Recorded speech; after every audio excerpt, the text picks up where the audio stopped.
Bom, no nosso último encontro, a gente conversou um pouco sobre alguns fundamentos bíblicos em relação a gente ser um só corpo na igreja, né? Então, considerar, mesmo que as crianças de fato ainda não sejam membros com a escolha, mas considerar a possibilidade delas e da família participar como um só membro, a gente sofrer junto, se alegrar junto. A gente citou um pouco o que o reino dos céus é dos pequeninos, falou sobre a ovelha perdida, que a gente deixa os 99 para buscar, né, como diz ali Jesus, para buscar aquela que se perdeu. Citou algumas referências em relação a amarmos uns aos outros, a cuidarmos uns dos outros, né? E também sobre a gente ser defensor dos desamparados e dos necessitados. Então, esses foram alguns fundamentos que a gente contextualizou ali dentro da Bíblia. Hoje a gente vai trazer um pouquinho de algumas histórias ou citações que fazem a gente pensar um pouco a questão da discriminação, ou melhor, da não discriminação, né? Jesus era bem inclusivo, bastante inclusivo, não fazia diferença, né? Não deixava um pedido de lado. Quantos e quantos relatos a gente tem de pessoas que procuraram Jesus, às vezes em momentos até meio inoportunos, né? E Jesus acolheu e atendeu, mesmo que curar não fosse a prioridade da obra dele, ainda assim ele dedicou um tempo dentro do projeto, do plano, para poder fazer certas curas e dar atenção para as pessoas necessitadas que o procuravam. A gente vai começar resgatando a história de Mefibosete, que era descendente de Jonatas, que tanto amou Davi e se dedicou a ele. Davi honrou seu amigo Jonatas, que salvou sua vida, jantando regularmente com seu único descendente, Mefibosete, que era aleijado, assim diz a Bíblia. Ele tinha um problema em ambos os pés, era coxo de ambos os pés. E mesmo isso não sendo costumeiro para um rei jantar junto com uma pessoa que era deficiente, ele honrou Jonatas, convidando Mefibosete para jantar regularmente e até mais. Podemos ler? Alguém poderia ler 2 Samuel 9, de 1 a 13?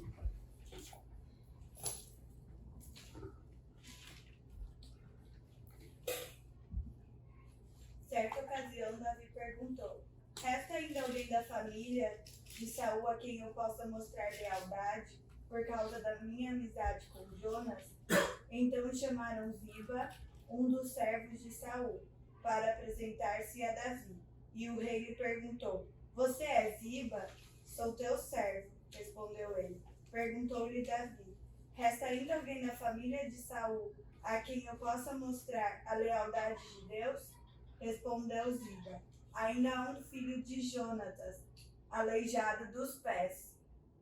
Onde está ele? Perguntou o rei Ziba. Onde está ele? Perguntou o rei. Ziba respondeu: na casa de Maquir, filho de Amiel, em Lodebar. Então o rei Davi mandou trazê-lo de Lodebar. Quando Mefibosete, filho de Jonatas, neto de Saul, compareceu diante de Davi, prostrou-se com o rosto em terra. Mefibosete? Perguntou Davi. Ele respondeu: sim, sou teu servo. Não tenha medo, disse-lhe Davi, pois é certo que eu o tratei com bondade por causa de minha amizade com Jonatas, seu pai. Vou devolver-lhe todas as terras que pertenciam a seu avô Saul, e você comerá sempre à minha mesa. Mefibosete prostrou-se e disse: quem é o teu servo? Para que te preocupes com um cão morto como eu? Então o rei convocou Ziba e disse-lhe: devolvi ao neto de Saul, seu senhor, tudo que lhe pertencia a ele e à família dele. Você e seus filhos e seus servos cultivarão a terra para ele. Você trará a colheita para que haja provisões na casa do neto de seu senhor. Mas Mefibosete comerá sempre à minha mesa. Ziba tinha 15 filhos e 20 servos. Então Ziba disse ao rei: o teu servo fará tudo o que o rei. Mas meu senhor ordenou. Assim Mefibosete passou a comer à mesa de Davi, como se fosse um dos seus filhos. Mefibosete tinha um filho, ainda jovem, chamado Mica. e todos os que moravam na casa de Ziba tornaram-se servos de Mefibosete. Então, Mefibosete, que era aleijado dos pés, foi morar em Jerusalém, pois passou a comer sempre à mesa do rei. No primeiro encontro, a gente destacou a história de Moisés, que percebe que não tem poder de fala, né, potencial de fala, e questiona Deus, e Deus fala: quem te deu boca? Né? Hoje a gente vê aqui um outro personagem que traz a questão da deficiência dentro de um contexto, né, que, a despeito da sua deficiência, ele é honrado ali conforme Davi tinha pretensão em relação a ser descendente de Jonatas. A gente acha outras referências também. Então, por exemplo, em Colossenses 3, 8, 11, a gente vê um pouco a questão daquela revestir-se, despir-se do velho homem e revestir-se do novo homem, e que Cristo é tudo em todos, né? Então, tirando realmente essa questão de discriminação entre diferença, né, entre gregos, e focando a questão de sermos irmãos em Cristo, todos estarem unidos por conta disso. Em Filipenses 3, 17 e 21, fala que Jesus transformará nosso corpo de humilhação, Deus, para ser igual ao corpo da sua glória. Mateus 7, 1 a 5. Alguém pode ler, por favor?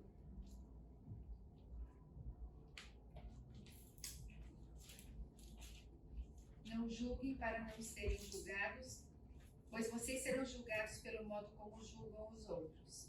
O padrão de medida que adotarem será usado para medi-los. Por que você se preocupa com o cisco no olho do seu amigo, enquanto há um tronco em seu próprio olho? Como pode dizer a seu amigo, deixe-me ajudá-lo a tirar o cisco do seu olho, se não consegue ver o tronco em seu próprio olho? Hipócrita, primeiro livre-se do tronco em seu olho, então você verá o suficiente para tirar o cisco do olho do seu amigo.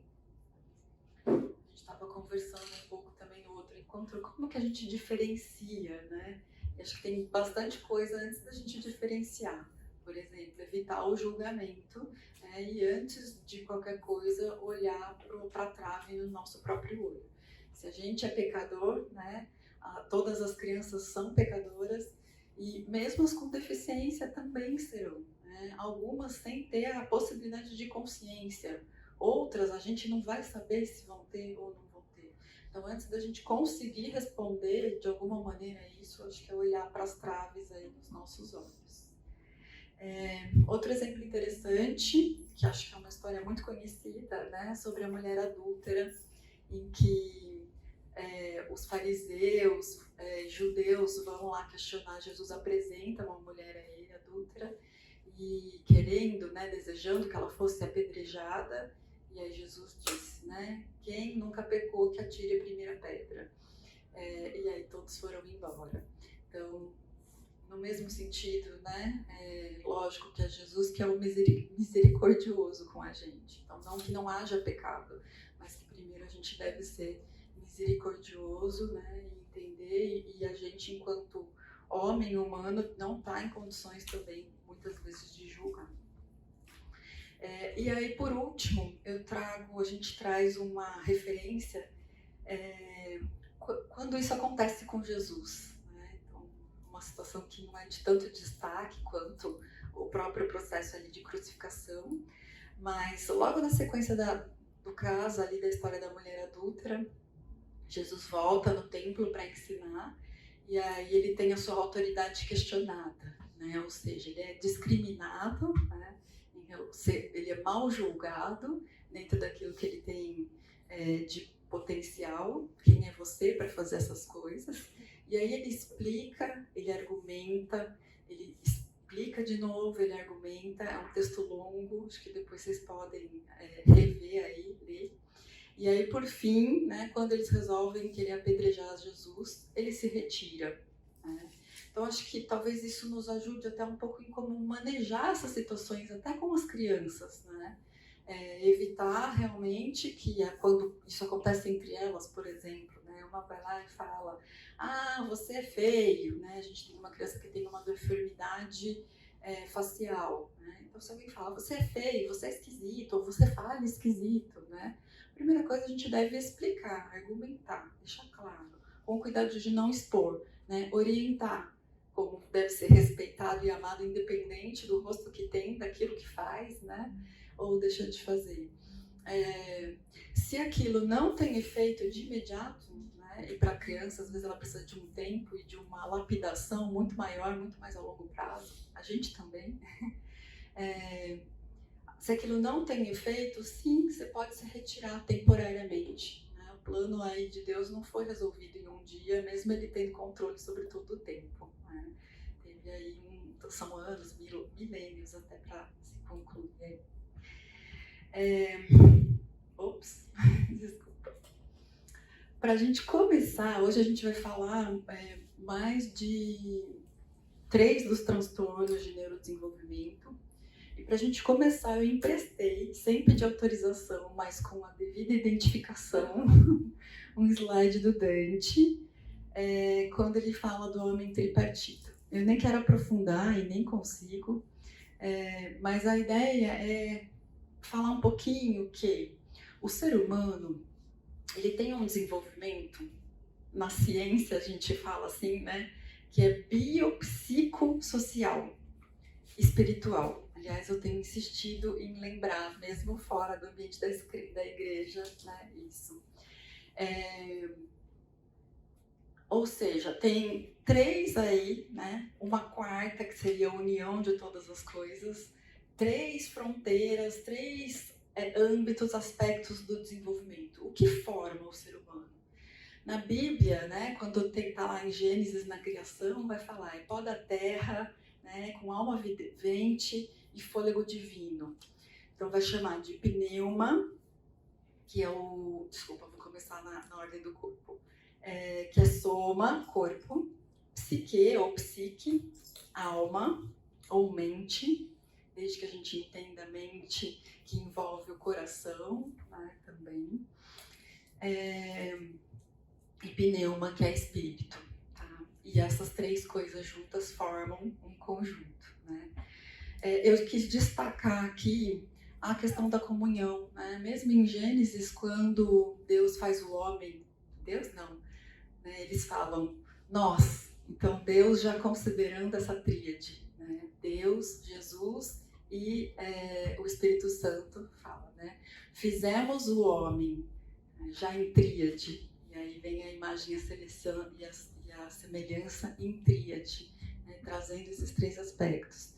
E aí quando faz o homem, faz a mulher em comunhão com o homem, né?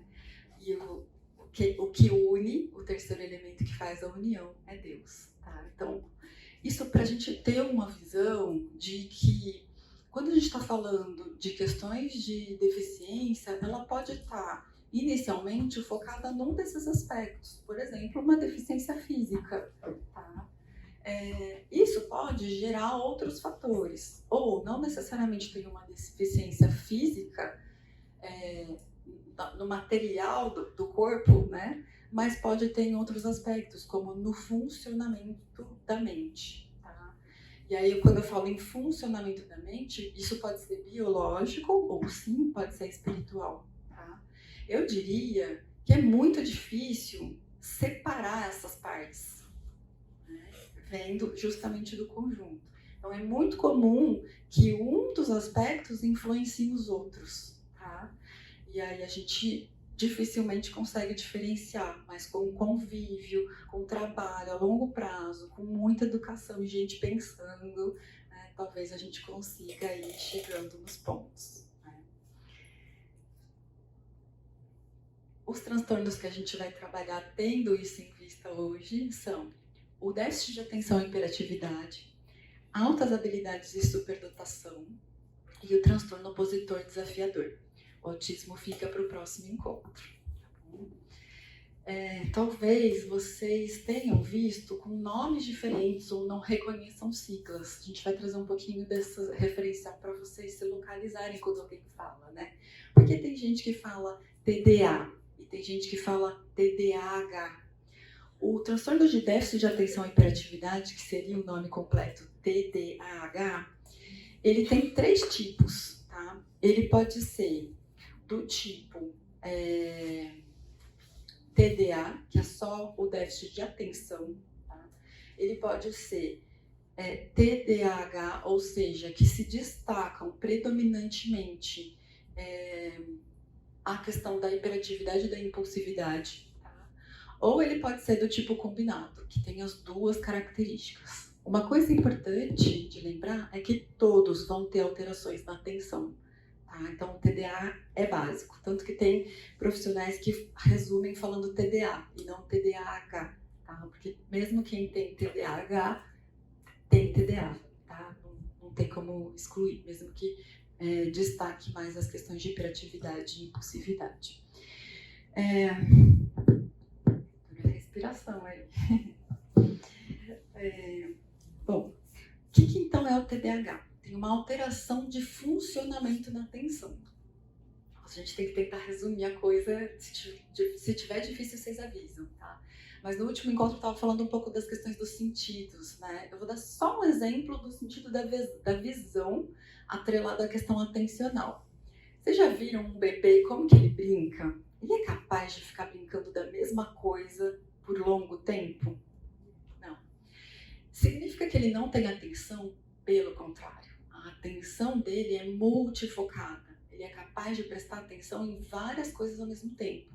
E é assim porque ele tem um mundo inteiro, né, relações, si mesmo, para desenvolver vou focar aqui, né, seus 2 primeiros anos de vida ou 3 anos de vida, como nunca mais o ser humano é capaz de fazer. Se a gente se mantivesse com o funcionamento neurológico cerebral de um bebê, ainda na idade adulta, a gente ia ser ou todo mundo gênio ou todo mundo louco, ou as 2 coisas, né? É muito processo de desenvolvimento em pouco tempo. A gente jamais é capaz de ter esse funcionamento de novo no resto da nossa vida, tá bom? E aí, para dar um exemplo, e como as coisas estão conectadas. O bebê, ele já nasce com certa capacidade de visão, mas ainda é embaçado, e já se destaca o rosto humano. Por quê? Porque é fundamental para a sobrevivência dele corresponder ao rosto humano. Porque aí a mãe vai se vincular a ele, vai querer cuidar, e aí os 2 se sustentam. Se ele vê a mãe e já associa isso a algo muito negativo, ele não vai conseguir mamar, vai chorar. Então, inclusive, tem uma área no cérebro que não se explica por que a gente enxerga o ser humano. Acho que eu comentei isso semana passada, não? Tem uma área no cérebro que não se consegue explicar porque a gente já enxerga o rosto reservado exclusivamente para isso. A gente enxerga rosto de ponta cabeça, né? Tem uma área reservada para a gente enxergar rosto. Por quê? Porque rosto é fundamental para a gente se desenvolver, né? Ser cuidado e cuidar. Então o bebê, por volta, nasce já tendo alguma percepção de rosto. Tanto que se a gente pega um bebê recém-nascido e faz assim para ele, talvez de primeira ele não faça nada, mas na segunda é bem provável, né, Ju? Que ele põe a língua para fora. Ele sabe o que ele está fazendo? Não, neurônio é espelho, ele está refletindo aquilo que ele está vendo, né? Mas ele já está programado geneticamente para isso. Por volta de 3 meses, o bebê começa a diferenciar o rosto da mãe das outras pessoas. Antes ele diferenciava pelo cheiro, pelo batimento cardíaco, né? Pela temperatura. Aquela história, né? Vai com a mãe que a mãe resolve em 5 minutos. Porque só precisa do cheiro, o bebê lá de dentro escutou o batimento cardíaco, outros sentidos estão acionados, ok? Mas estou dando destaque para a visão. Perto de 6 meses, eu vou já jogar 6 para 9 meses, tá bom? Vocês devem ter escutado já falar, talvez, da ansiedade de separação, né? Isso acontece entre 7 e 9 meses, porque a partir dos 6 meses a criança começa a diferenciar não só o rosto da mãe, mas o rosto das pessoas conhecidas e das não conhecidas. Então, antes você passeava no shopping, sei lá, no parque com o bebê, vinha qualquer pessoa fazia graça, o bebê sorria, né? Aí chega na cidade, vem alguém, ele começa a rir e começa a chorar. E a mãe fala, nossa, não sei o que aconteceu, nunca foi assim, né? Por quê? Porque ele está começando a fazer diferenciação. Como ele diferencia pelo visual, mas pelo afeto, pelo vínculo que foi estabelecido. Opa, essa pessoa não me é conhecida. Isso significa que está sendo desenvolvida uma função, uma capacidade cognitiva, né? Ou seja, antes, aquilo que eu via, quando sumia do meu campo de visão, não existia mais, exceção aquilo que eu precisava muito e guardava dentro de mim. Agora, aquilo que eu vejo sai do meu campo de visão, continua existindo na minha mente, memória. Então, quando a criança é capaz de prestar atenção em detalhes sutis, né, de diferença de tamanho de sobrancelha, de rosto, olha a combinação que envolve um rosto humano de um para outro, né, muitos detalhes. Significa que ela tem uma capacidade atencional e a visão está atrelada a isso, a todos os sentidos. Quis mergulhar um pouquinho nisso, porque às vezes pode ter até uma desorganização da criança, então não é que ela tem uma falha de atenção, né? Mas ela consegue ver, por exemplo, um autista, ele olhar 1 segundo no rosto de uma pessoa, se for um hipersensível, é como se ele tivesse tirado, sei lá, 3.000 fotos em uma fração de segundo. É muita informação para ele receber, né? E elaborar, vai desconectar, tá bom? Em relação, então, à atenção, a gente vai trabalhando essa atenção conforme a gente vai vivendo. Então, o bebê vai lá, brinca de uma coisa, volta, brinca com outra. Volta, brinca com aquela coisa de novo. E dá continuidade a essas brincadeiras. Por quê? Porque ele precisa prestar atenção em várias coisas ao mesmo tempo. Depois que ele sai de uma fase exploratória, ele precisa mergulhar nas explorações que ele faz e sustentar mais atenção. Então, é uma função muito elaborada. Os outros animais não têm essa função, né? Por isso que a gente chama de função executiva, que está nessa área frontal do cérebro, que o ser humano tem desenvolvido e os outros animais não, ou muito pouco. Então, quem tem déficit de atenção tem prejuízo nas funções executivas, que é toda essa área cerebral que eu estou falando. Guardar uma imagem dentro de mim, função simbólica, é assim que a gente começa a falar depois, porque eu sou capaz de reservar uma imagem e transformar num símbolo, numa palavra, para poder coordenar várias palavras e falar depois. Tá bom? Então, prejuízo nos controles de atenção. A criança pode tanto ter o olhar parado, parece aquela criança que está viajando, né? Quanto, quando ela tem hiperatividade, uma aceleração, não foca o olhar em coisa nenhuma, tá o tempo todo, tá falando com você aqui, olhando lá longe, tá bom? Memória operacional, contei um pouquinho, né, de que ela precisa reservar, ou tem criança que a gente fala assim, ou até adulto, né, a gente fala assim, escuta, a gente vai tomar lanche agora. Até criança se ligar de que para tomar lanche, ela tem que guardar o estojo, pegar o lanche, de repente ir para uma fila ou não, tomar um caminho, né, sentar em determinado lugar, abrir a lancheira, pegar uma coisa, pegar outra, ela já se perdeu, porque tem uma memória que tem que organizar o passo a passo até chegar lá. Então, uma criança com questão atencional, a gente vai falar isso, a gente tem que ir falando às vezes passo a passo, né? Fala, nós vamos tomar lanche, então agora, pega sua mochila, sua lancheira, vamos lá fora, a gente vai lavar a mão, e fala um por um, porque senão ela se perde, porque ela não consegue organizar essa sequência, tá? Memória sequencial. Tem prejuízos na cognição aplicada à linguagem, então é muito comum as pessoas com TDAH terem alterações de linguagem, tá? No raciocínio lógico, na noção espacial, vocês vão... eu vou falar algumas coisas, vocês vão falar, opa, identifico um monte de gente, calma. Para ter isso, precisa ter muito marcante, né? Tem que dominar todos os âmbitos da vida da pessoa. Mas é aquela pessoa muito estabanada, que não vai na cozinha sem quebrar um prato ou derrubar alguma coisa, tá? Tem problemas no tempo de reação, falta de planejamento. Então, por exemplo, a gente faz uma pergunta para a pessoa, para a criança, e ela não responde, está fazendo outra coisa. Você acha que ela não prestou atenção, mas dali 2 minutos ela responde, né? Porque ela estava pensando naquilo e aí ela se viu que tem que dar uma resposta, tá?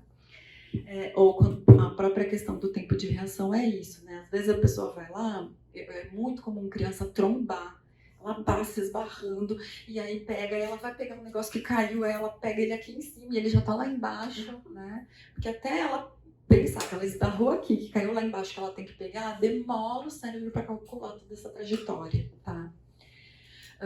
Quando a criança tem, então, alterações das funções executivas, TDA, ela vai ter predominantemente essas características que eu comentei.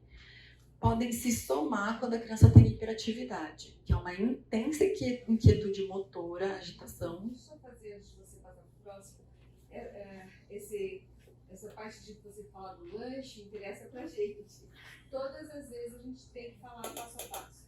Até a criança, aí o que acontece? Uma pessoa com TDAH, ela vai precisar de muito treino, porque aí ela tem que automatizar pela experiência. Então você vai falar todas as vezes até você ver que ela está conservando aquilo, e aí você pode diminuir, não precisa falar tão passo a passo. Então exige muita paciência, a gente vai falar isso. Exige muita paciência, porque às vezes parece que a criança está fazendo de desleixo, né? Você falou 500 vezes e ela ainda está fazendo aquilo, e a gente perde a paciência. Tem que ter treino, é o que a gente estava falando, né? Repete, põe na borda da porta, né? No parapeito da porta e tal, tá bom? Mas a gente vai mergulhando nas estratégias no final. Acho legal falar uma coisa também, né? Porque também tem coisa que é de criança mesmo, né? Que criança ela não vai parar e prestar atenção. E isso não significa necessariamente que ela tem um TDAH ou alguma coisa do tipo. Né? Isso. Então, tem coisa que é da criança mesmo. A gente tem que chamar a atenção de algum jeito para ela ter essa atenção. Isso. Uma vez eu recebi um psiquiatra na escola, né? E o psiquiatra falava assim, eu consigo identificar quem tem TDAH aqui só de olhar. Eu falo, eu acho que é mais fácil você identificar quem não tem, né? Num grupo de crianças, sei lá, de 5 anos, porque eles são ativos. Lembrem, eles estão com aquele cérebro hiperfuncionando, tá?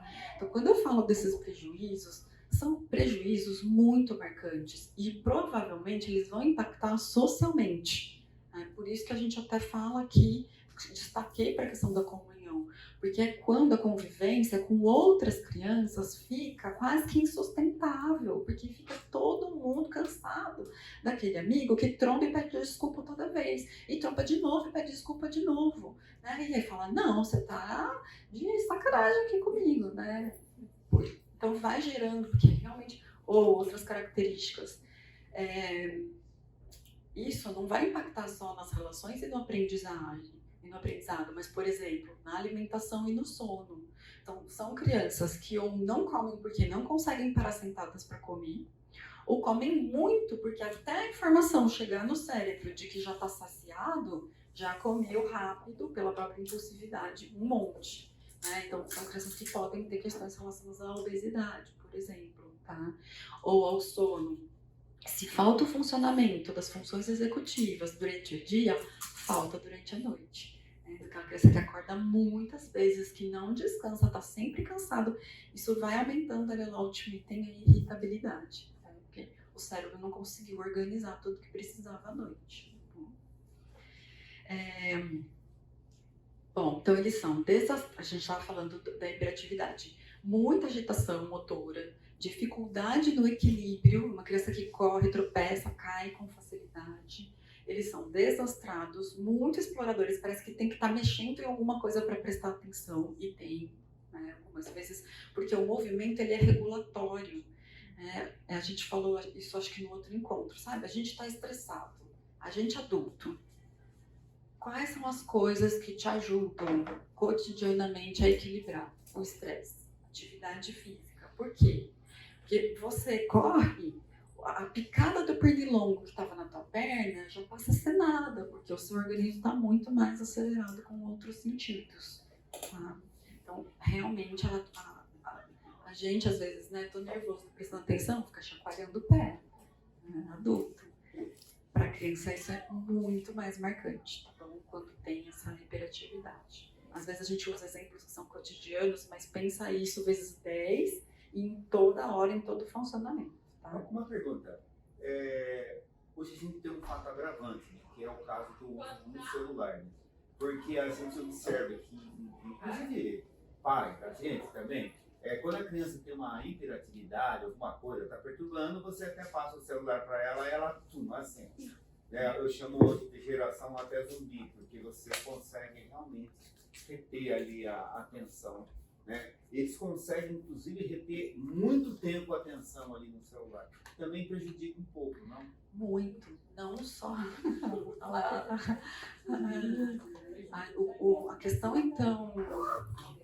A questão então de socialização, muito, porque o celular, por exemplo, se a gente faz uma pergunta, ele não responde no mesmo tempo, né? Então, o uso do celular para crianças muito pequenas, inclusive para adultos, mas para crianças muito pequenas, então, vai moldar o funcionamento do cérebro. E, gente, quem trabalha, deu tempo de descansar. Quem trabalha com publicidade, não sei se tem alguém aqui da área da publicidade, mas assim como os psicólogos são muito loucos e assumo ali, publicitária, a área da publicidade, então quem pensa nesses jogos, na tecnologia, pra você ter ideia, quem criou publicidade foi o irmão do Freud, né? Sabendo de tudo isso. Então, eles estudam qual é o tempo de atenção que sustenta, o que não sustenta, o rolamento da tela na vertical, tem tudo a ver com o funcionamento cerebral. As cores, a fração de tempo entre troca de uma imagem e outra, é feito para aprender atenção. O celular, a Apple, ela criou, desenvolveu esse smartphone, essa tecnologia, pesquisando bebês, porque é intuitivo. Então, assim, é um estrago dos grandes, dos maiores. Não dá pra gente ser extremista e falar o não ofereça nunca, porque às vezes você tem, né, um bebê que está aqui com a avó que mora em outro continente. Você vai fazer chamada? Tudo bem, vai fazer. Mas jamais usar a tela como forma de passar tempo. A criança precisa do tempo ósseo e isso molda o desenvolvimento cerebral dela, molda o funcionamento cerebral. Dá para dizer que por causa disso eles têm TDAH? Não dá, é um combinado de fatores. Mas sim, pelo menos a ansiedade e a depressão, sem dúvida, vai chegar lá. Se não, né, eu já peguei um bebê na escola que estava fazendo acolhimento e aí eu olhava o rastreio visual dele, gente, era diferente, ele não mudava de altura. E o bebê chorava e mesmo com os pais ele continuava chorando. Chamei os pais e falei, eu não vou perguntar para vocês, eu vou proibir. A partir de hoje é proibido usar a tela. Nossa, o bebê de um dia para o outro virou outro, porque os pais assustaram. Tá? Então realmente é muito significativo isso. Por que tela nas salas? Tem que se pensar muito nessas Sim. salas aqui. É um recurso que muitos professores usam, mas tem que ter atenção. Qualidade, o que nós vamos mostrar e qual é o tempo nessas salinhas que nós temos no celular. E assim, gente, as crianças já nasceram numa era tecnológica, né? Então elas vão ter que saber lidar com isso. Mas agora elas são crianças, têm outras funções cerebrais sendo desenvolvidas, emocionais, sociais. Então, o quanto a gente puder poupar é importantíssimo, porque senão você cria um problema. A gente já é pego no vício, às vezes, né? Tá rolando ali tela do Instagram, daqui a pouco você nem sabe. Mas o que você ia fazer mesmo no celular? Você só abriu para ver uma coisa e aí você fala, esqueci, tem que abrir de novo o celular. Então é um perigo no mínimo. Bom, a impulsividade é a incapacidade de desacelerar. A pessoa atropela etapas, o pensamento é confuso. Pode até ser, gente, não significa que com desatenção necessariamente vai ter problema de aprendizagem, é bem impossível. Mas uma criança pequena, não necessariamente. Aliás, quando a gente fala de desatenção, às vezes a gente pergunta para uma criança assim, alguém viu, em casa aconteceu uma vez uma coisa curiosa, né? Alguém viu a carteira de OAB do papai? Aí fala, o que é carteira de OAB? É uma carteira vermelha que tem a foto assim, né? Ah, eu vi um negócio assim, dentro da terceira gaveta de tal lugar, e eles escrevem tintim por xixi. Aí você pergunta, cadê seu sapato? E não acha, né? Então, não significa, é um pouco do que a gente estava falando do hiperfoco, tá? Eu usei uma situação cotidiana, que não é necessariamente de uma criança com questão atencional. Mas, por que a criança com TDAH, por exemplo, é capaz de ficar horas no celular? ou até em alguma coisa que gosta muito, no videogame, é muito comum a gente escutar falar. Porque o funcionamento cerebral, ele eu não vou saber falar na área da medicina, né? Mas o que faz são as conexões, são hormônios, por exemplo, né? Então, quando tem prazer, é muito mais fácil conduzir a atenção, né? Quando não tem, é menos. E aí, num negócio que sabe regular a atenção, você fica capaz de ficar horas mesmo, né? Ainda mais se é algo que é do seu interesse, tá? Então, não ter atenção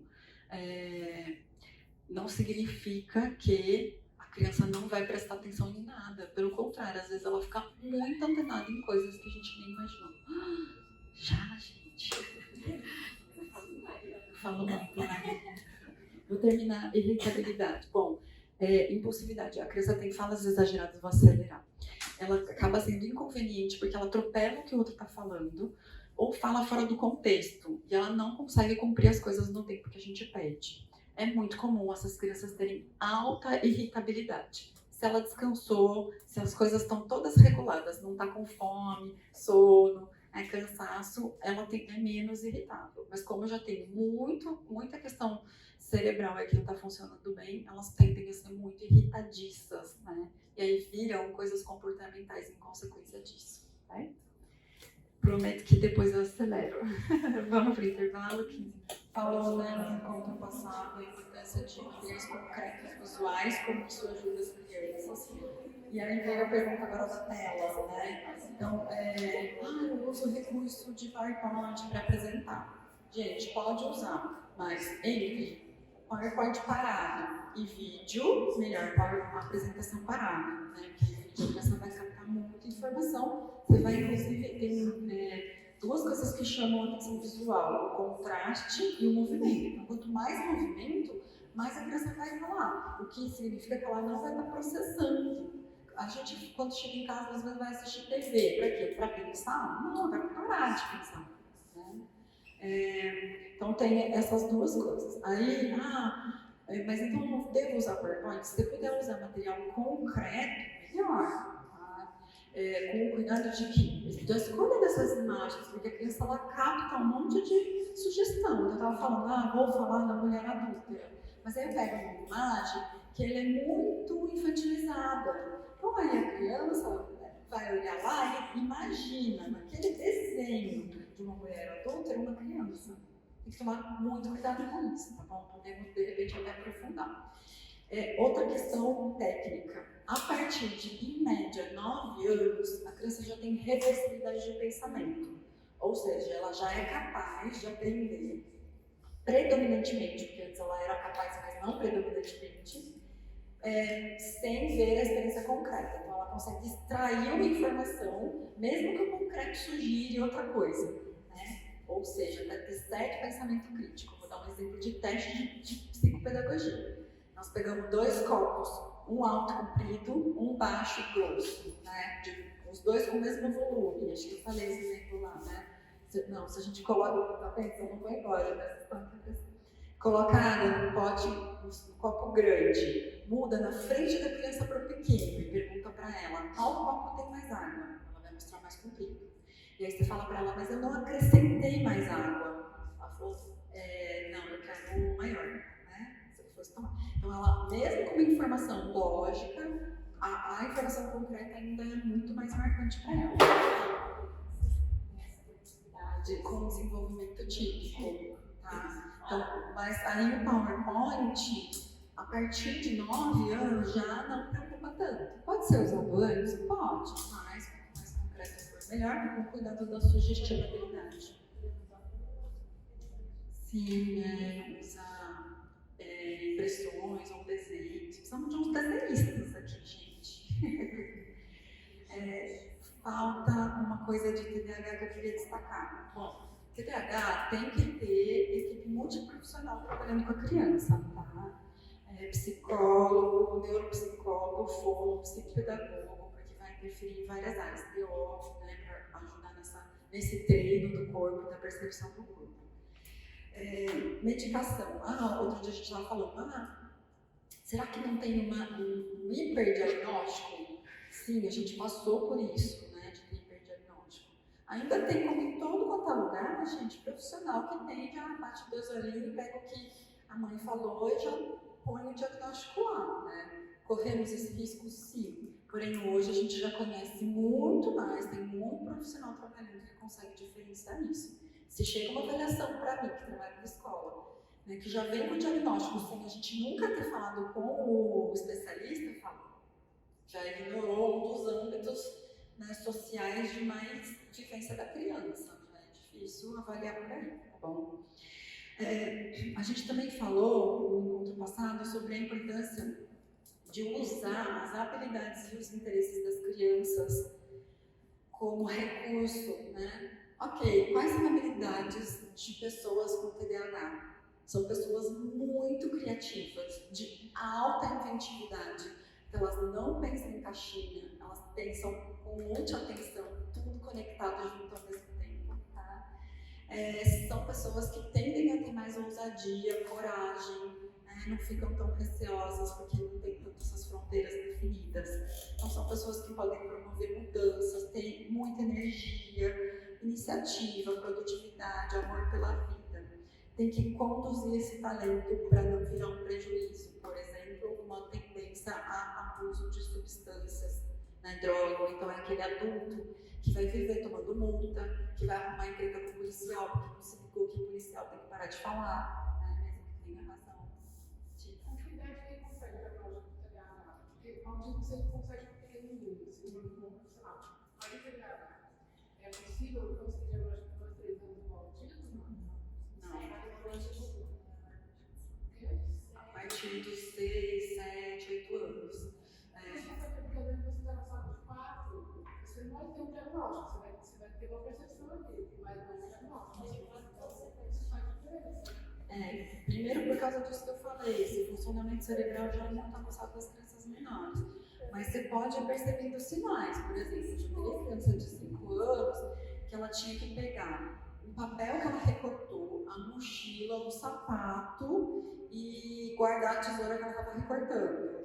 Não vai, gente. Você fala, guarda a tesoura primeiro. Aí ela pega a tesoura, derruba o papel, segura o papel, pega o sapato, puxa a mochila, quando ela viu, chegou, o que você está falando? Pega o sapato. Né?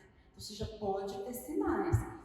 E uma das principais estratégias é aumentar o referencial, o treino, que a gente estava falando ali. Né? Então já podem ser usadas estratégias, tá? A mesma coisa no pé. Às vezes você não consegue logo com 2 anos identificar que tem autismo, mas você já pode trabalhar isso. Eu não tenho contato com ele, né? O meu autista, quando eu percebo que ele está assim muito, eu falo para ele, pega tal coisa, pega tal coisa, pega tal coisa. Você fala assim, olha para mim, olha para mim, você passa a olhar para mim. Aí eu falo, pega tal coisa. Aí ele tem uma percepção bem diferente da coisa. Entendeu? E eu não sei se você é assim também. Você tem que fazer a criança para trás você para pedir alguma coisa. Sim, a gente vai chegar nisso nas estratégias. Pode ser que uma criança autista tenha que olhar para o teu rosto, que você é mãe, né? Então, quanto maior o vínculo, mais fácil essa conexão. Se for a gente professor, numa hora que vê uma vez que fala, olha para o meu rosto para fazer isso, pode ser ainda mais amedrontador e difícil. Mas sim, uma das estratégias com criança que tem questão atencional é põe a mão, fala olhando no olho, suspende um pouco esse tempo. Faz uma pergunta, espera a resposta. Ao invés de você dar o próximo comando, faz ele repetir o que você acabou de falar. Por isso que a rotina é importante, né? E às vezes ter uma rotina adaptada. Então a gente vai tomar lanche. Só que para tomar lanche tem esse.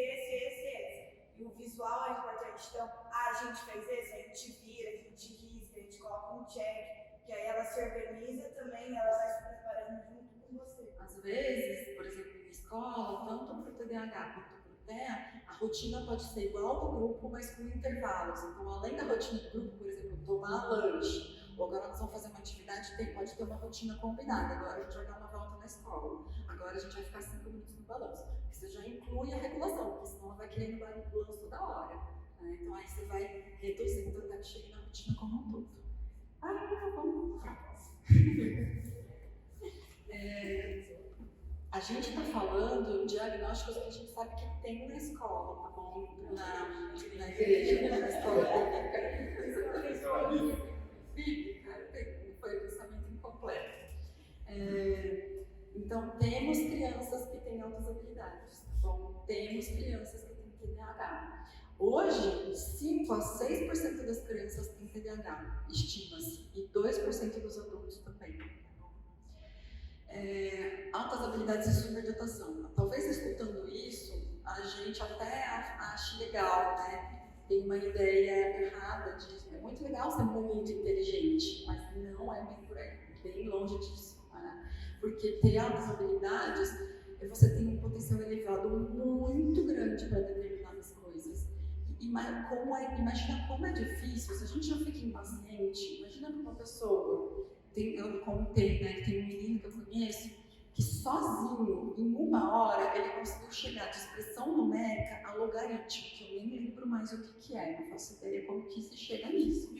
Sozinho, em 1 hora, explicando para os amigos. Né? Imagina a paciência que ele tem que ter com os amigos que ainda estão tentando entender X, o que significa, né? Numa expressão numérica. Então, é muito difícil regular. Só Deus mesmo para ter tanta inteligência e ao mesmo tempo tanto equilíbrio emocional. Tá? Vai ter muito, e outras vezes a pessoa tem muita habilidade numa área e quase nada na outra. E é muito comum, mas não é exclusivo, tá? Que ela tenha pouca habilidade social. Eu falei, às vezes tem uma pessoa que tem falta tato, né? Ele chega e fala, nossa, que horrível que tá sua saia hoje. E aí a criança fala, a gente fica tudo chateada. Mas ele só falou, tá horrível mesmo, né? Eu não tô mentindo, tá sendo verdadeiro. Mas não se fala isso, mas por que não se fala? Tá bom, já pedi desculpa, ela continua chateada comigo, né? É muito difícil para a criança conviver, tá? Então ela pode ter habilidades em uma ou mais dessas áreas. Envolvimento, criatividade, na área intelectual, verbal, lógica, matemática, acadêmica, liderança, ou seja, pode ser uma hiperhabilidade social mesmo, tá? Psicomotricidade e artes variadas, né? A gente estava falando outro dia, Mozart, Beethoven, né? Eram gênios da música, entendeu? Vai ter uma diferença muito grande, uma assincronia entre a idade mental e cronológica. São pessoas com ideias muito complexas e para uma criança, como é difícil, porque você fala, ela está falando nada com nada. E não, ela já chegou no prêmio Nobel de astronomia. Né? E para você, ela está falando nada com nada. Oi? Você que não entende, Você que não entende. O pensamento é divergente, então ela vai discutir, ela vai ser crítica, é original, tem facilidade e rapidez para aprender, muita energia, uma cabeça. A gente, quando fica animado, você descobrir uma solução para uma coisa, você já não fica acelerado assim? Imagina uma pessoa que faz isso o tempo todo. O pensamento acelerado é uma das características, tanto que para criança pequena é muito confundido com o TDAH. Tá?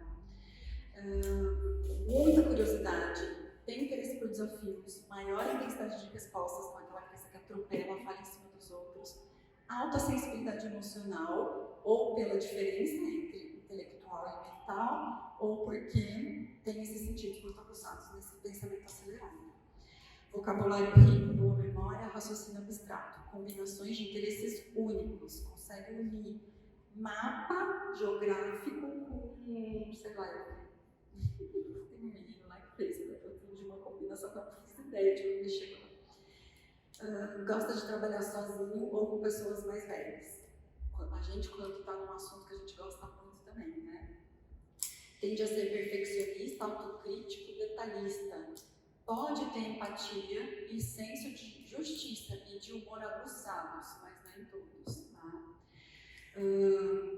Eles são vistos como desajustados, esquisitos, eles podem ser hostis pela lógica, acho que já falei, que pode ser rude com os amigos, falar muito sem parar, não escuta, resolve as coisas do jeito que quer, às vezes é agressivo porque fica irritado, pode ter um conceito negativo de si, eu sou muito bom para fazer umas coisas geniais, mas eu não consigo limpar meu sapato que eu pisei no cocô do cachorro. Como pode ser? Eu sou muito bom e uma coisinha pequena eu não dou conta. Né? Hiperativos, ansiosos, emotivos, difíceis de conviver.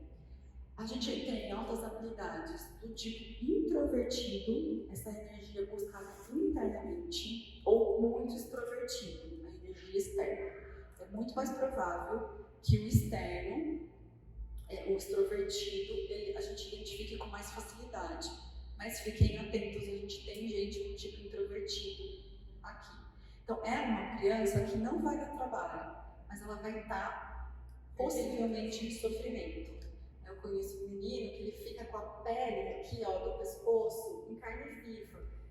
Que ele se segura para não atropelar os outros que estão pensando numa coisa que ele não quer ser, ele já está lá longe, ele fica assim, ó, coçando para sentar. Né? Deixa eu fazer uma pergunta, não sei se eu vou fugir muito do que você está falando.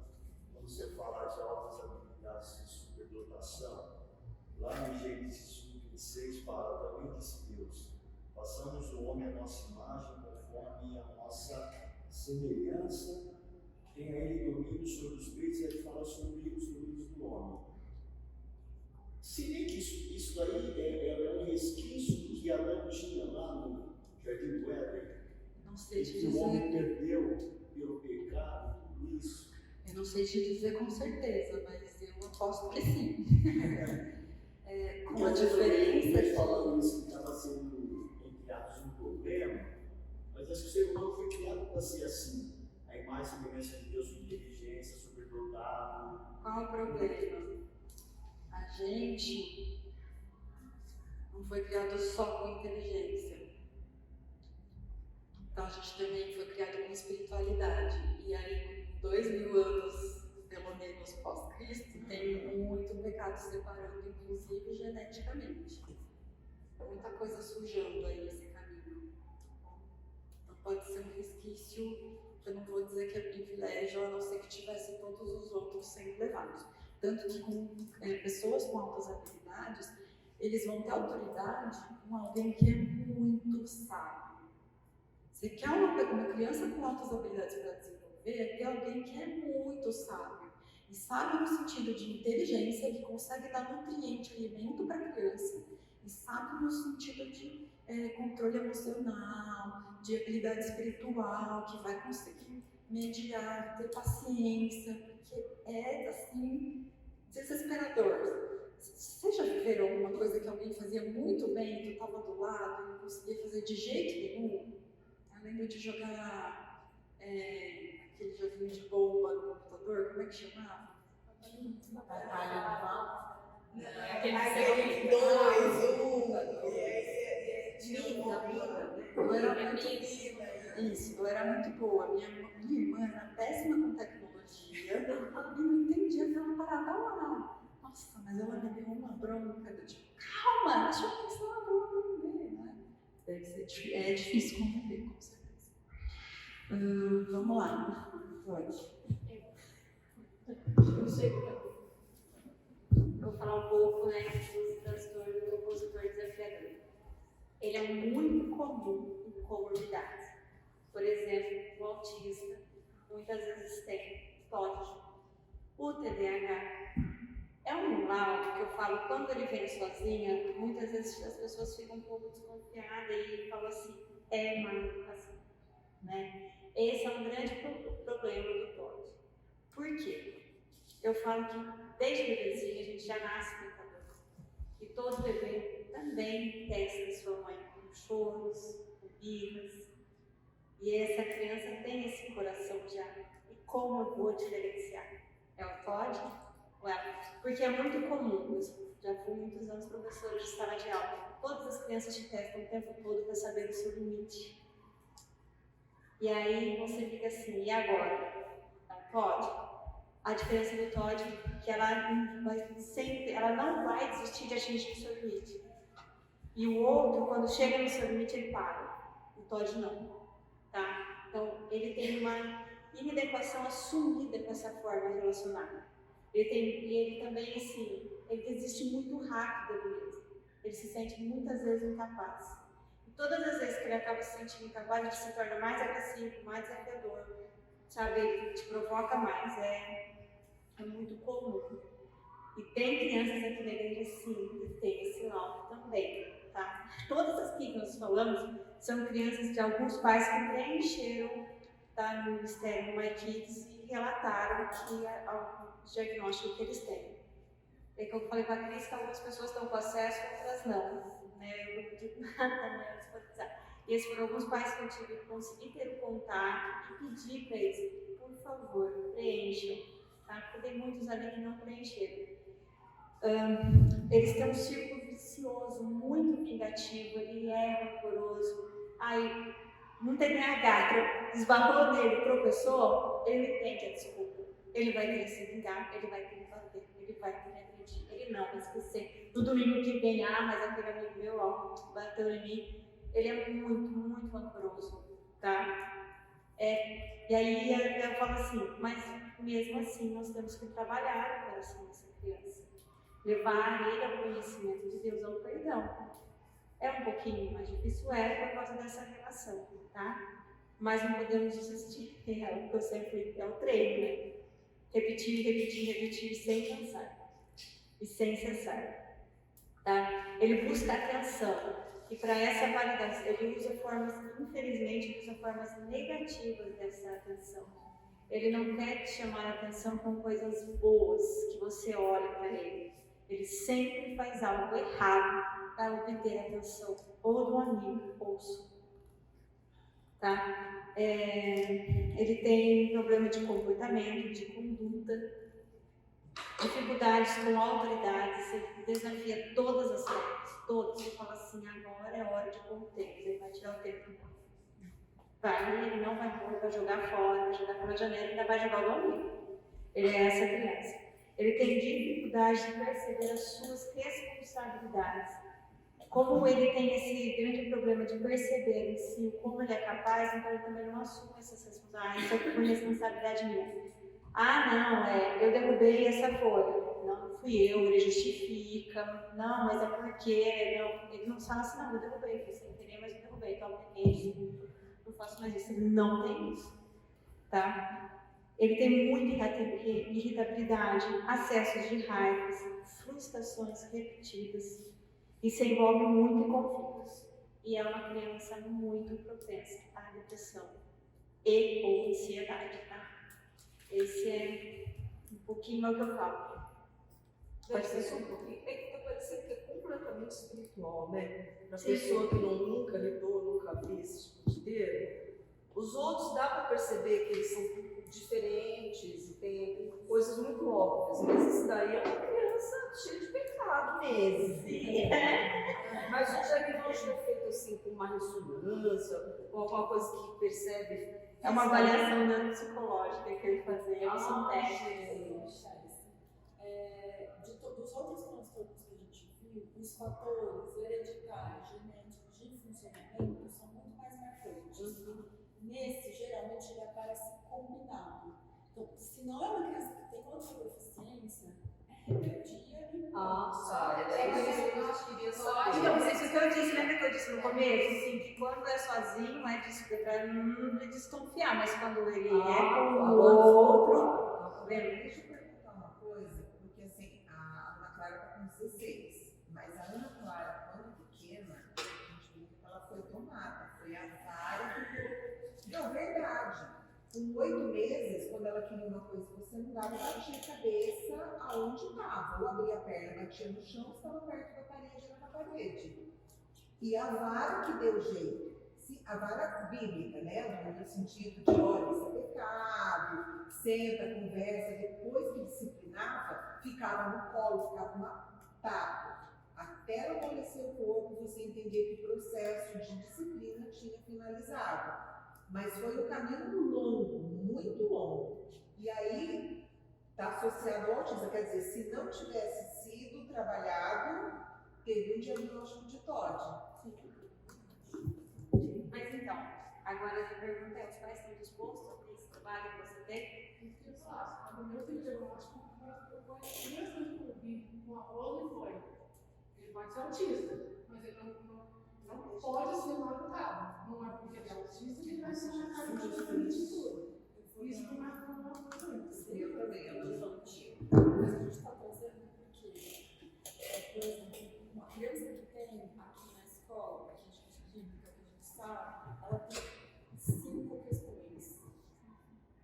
começa com uma deformidade facial. Então, imagina uma criança que se olha, se percebe com monstruosidade. E aí ela recebe essa resposta ambiental sistematicamente do mundo. Não tem como uma pessoa bater o olho e não ficar assim, não. Então, ela recebeu tão sistematicamente que foi virando um incômodo. Um baita de um incômodo. Se você começar tratando como rebeldia, você perdeu a criança. Essa criança, Nesse caso. nesse caso, ó, essa criança ela tem questões auditivas bilaterais, tem essa deformidade facial que a Mari falou, fez 5 cirurgias, 4, ela fez a palatina, nasceu aberta. Autismo, TOD e altas habilidades, Por conta disso, a fala foi valorada. é um combo. Então, assim, A criança descobriu amor e atenção da pior forma que ela podia. e eu presenciei as crianças aqui na igreja perguntam assim, tia, até que ele tem um curso? Eu falei, meu irmão, como você? Cada um tem um gosto diferente, o seu gosto é igual ao meu aqui. Mas é bem visível, bem visível. Então, para ele também é difícil. Então, aí eu acho que, né, Virou outro combo a família também. Criança, um combo. Nossa, precisa de super ajuda. esse é um caso que nós falamos do acolhimento para conseguir ganhar essa família, porque nós ouvimos da mãe que não vem da igreja por causa da questão do acolhimento do filho, sabe? Para ela é muito difícil essa questão da rejeição do filho ser assim. E ele ainda toma uma injeção todos os dias, e vai passar acho que mais 3, 4 cirurgias. Tá? Então, assim. Oi? Que idade que ele tem? O ano passado, 5, agora foi para 6 anos. Ano que vem ele é meu. Vai chegar com você. Tem pra você. Diante disso tudo, se tem um outro acompanhando que a gente já fez, que consegue regular, vocês vão falar, de que vocês estavam falando? Eu fiquei com ele, sozinha. Eu fui com a professora que está na sala, eu assumi o papel da tutoria e fiquei com ele.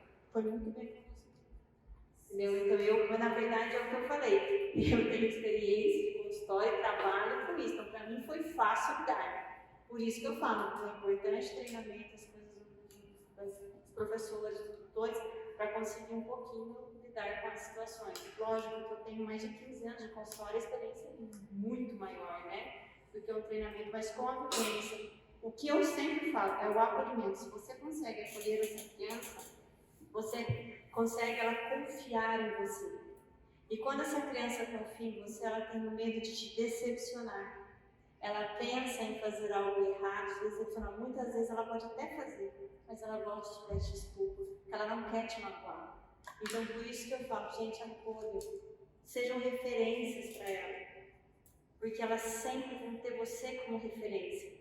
A gente fala, daqui a um tempo a gente quer, não vai precisar mais de tutor. Mas você pensa, quando chegar no impulso, às vezes é necessário voltar para trás para aquele tutor, que ela tem um maior vínculo.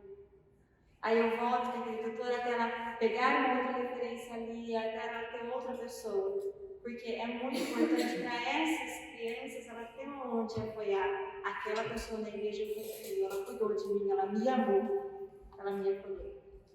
Isso eu acho que nós ganhamos a criança e a família. Né? Então vem num ponto. Como que fica as outras crianças? Na questão do acolhimento, por isso que nós colocamos a tutoria, né? Na verdade, Porque, de repente, você dá tutoria, fica como se fosse uma bolha, não fica? não, mas então, não é necessariamente. Nesse dia que eu fiquei com tutoria, outras crianças também precisaram de ajuda, eu também me dispus. Tipo, se eu fui lá, eu abri um lanche, eu fui lá porque eles querem atenção. Então, vale o tutor saber que também tem um olhar com o outro. Então, tipo assim, não é porque eu tô cuidando, sei lá, da Júlia, que eu vou deixar de olhar, né, o Pedro. E talvez não em relação a você e as outras crianças, as outras crianças. Em relação a ele. Inclusive, fazer ponte com as outras crianças. Para que as crianças se tornem referências para ela e não mais a gente. Por isso que nós queremos. E acho que isso que seria o.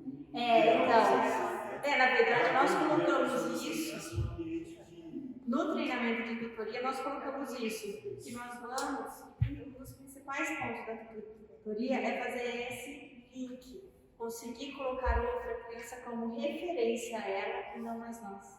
Então, um dia, amanhã eu posso mudar de igreja, né? Eu não vou ser mais, mas às vezes assim, sempre ter uma criança como referência. Mudou de sala, isso é uma habilidade do tutor, do professor, conseguir fazer essa transição, essa ponte entre a criança e a outra. E, gente, e sempre tem. Eu falo para a minha filha. A minha filha ama autista. Gente, assim, ela tem 12 anos, todas as salas de aula dela, os melhores amigos dela são os autistas. Verdade. E ela cuida, ela trata, ela leva, ela fica, ela apanha e ela vai de novo. Ela é apaixonada por eles. E sempre tem. Sempre tem. Eu tenho assim uma experiência lá no Porto Seguro que tem um menino que ele tem são dois adolescentes e tem, você vê que ele tem algum diagnóstico, mas os pais não sabem. Mas tem o outro menino, o Theo, que ele senta do lado do Fernando para ajudar a focar, e é muito interessante. Aí eu achei assim, a gente como professor, você fazer um elogio pro o Theo virou tutor para sempre. E ele incorpora isso, e agora eu voltei, isso foi no 8º ano, e esse ano eu revi o Theo no 1º ano do ensino médio. Aí tinha um aluno novo de alemão, né, que não sabia nada, e o Theo não tinha experiência. Primeiro dia de aula, o que o Theo fez? Acolheu. Levantou da carteira, foi lá sentar do lado do João.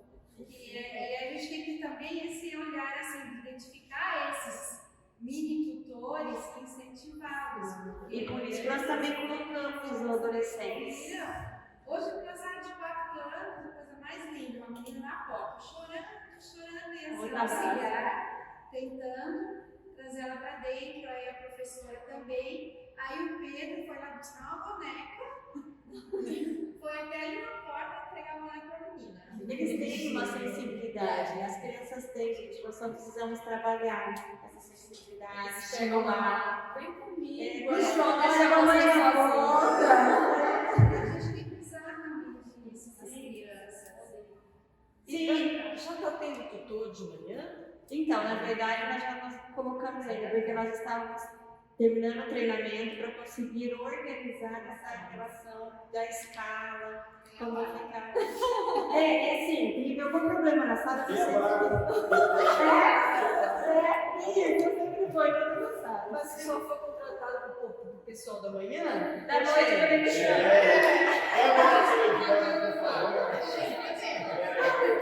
Olha, a gente dando sopa aí. Ó, tem a Ju. A Ju também tem. As auxiliares também que fizeram com a gente a formação de tutores. Então, se vocês pegarem adolescentes, crianças mais velhas, para eles é intuitivo, é impressionante. Agora nós vamos falar um pouquinho das estratégias de relacionamento, tá? Falar olhando nos olhos, no rosto, nunca falar de cima para baixo, sempre na altura da criança. Mas tem dor no joelho, sempre. Sabe, sempre falar à altura do corpo.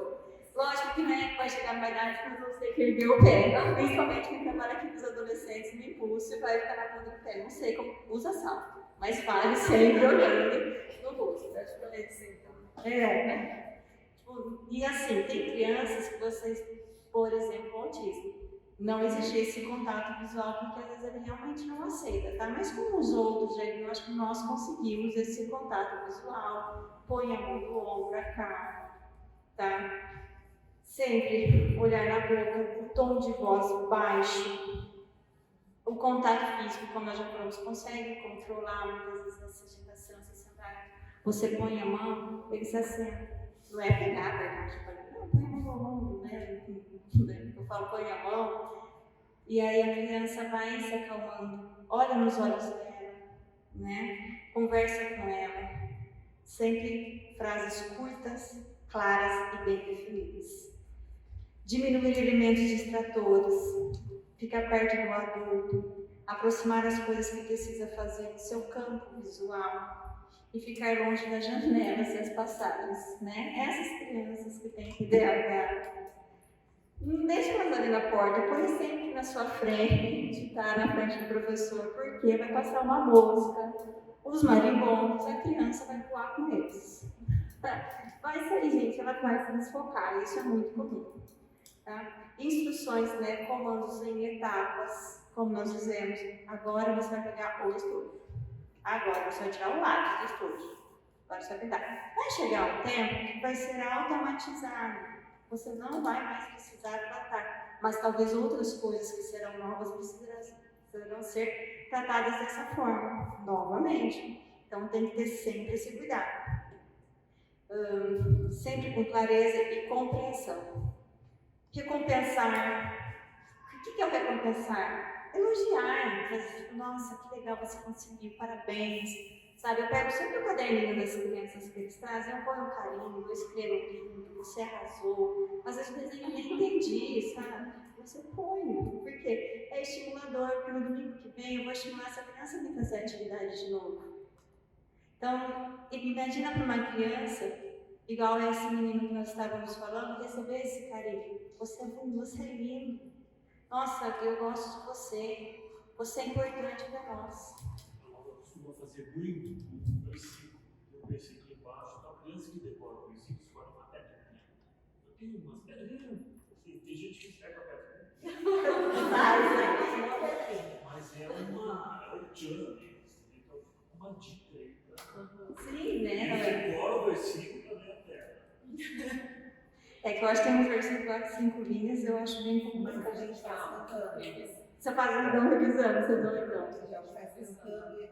E aí quando eles trazem o versículo, eles cantam igualzinho. Filho, e você deverá dar o nome de Jesus, porque ele salvará o seu povo. Tô vendo a próxima aula, a Laura vai gravar. Sabe aqueles cantos que as nossas vós cantavam quando tinha bebê? Você fala, que horror! Acho que eu contei isso. Não. Ritmo, rotina. Você sabe que ela vai encontrar depois. Referencial externo maior. Ela fica na melodia.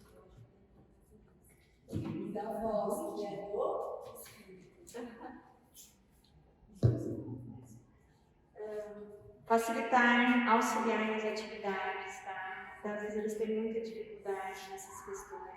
Às vezes até uma adaptação dessa atividade. Se você sabe que essa atividade a criança não vai conseguir conduzir, que vai exigir muito dela, adapta, não tem problema. Faça, né, as suas adaptações.